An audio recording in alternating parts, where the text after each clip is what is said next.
আজকাল ঘরে ঘরে মাল্টিপ্লাগ বা পাওয়ার স্ট্রিপ ব্যবহৃত হলেও কিছু ইলেকট্রনিক্স যন্ত্র রয়েছে যা মাল্টিপ্লাগ ব্যবহার করে চালানো মোটেও নিরাপদ নয়।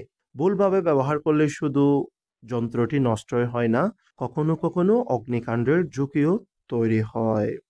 যেমন ফ্রিজ ও ডিপ ফ্রিজ এগুলো সবসময় চালু থাকে, তাই এদের মাল্টিপ্লাগে সংযুক্ত করলে সার্কিট ট্রিপ হওয়ার সম্ভাবনা রয়েছে। এক্ষেত্রে কম্প্রেসর ক্ষতিগ্রস্ত হতে পারে, তাই এই যন্ত্রগুলো সর্বদা দেয়ালের সকেটে সরাসরি সংযুক্ত রাখতে হবে। এরপরে মাইক্রোওয়েভ ওভেন এবং রান্নাঘরের যন্ত্রপাতি যেমন কফি মেকার, টোস্টার ও ব্লেন্ডারও মাল্টিপ্লাগে ব্যবহার করা মোটেও নিরাপদ নয়। হঠাৎ লোড বেড়ে সার্কিট ওভারহিট বা তারের ইনসুলেশন গলে যাওয়ার ফলে অগ্নিকাণ্ডের ঝুঁকি থেকে যায়।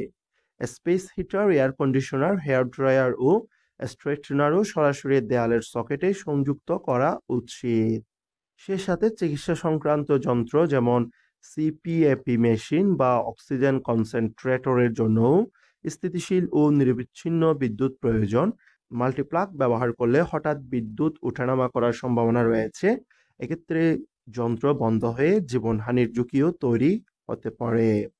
এছাড়া এক মাল্টিপ্লাগ থেকে আরেক মাল্টিপ্লাগ লাগানো মোটেও উচিত নয়, এটিও অত্যন্ত ঝুঁকিপূর্ণ।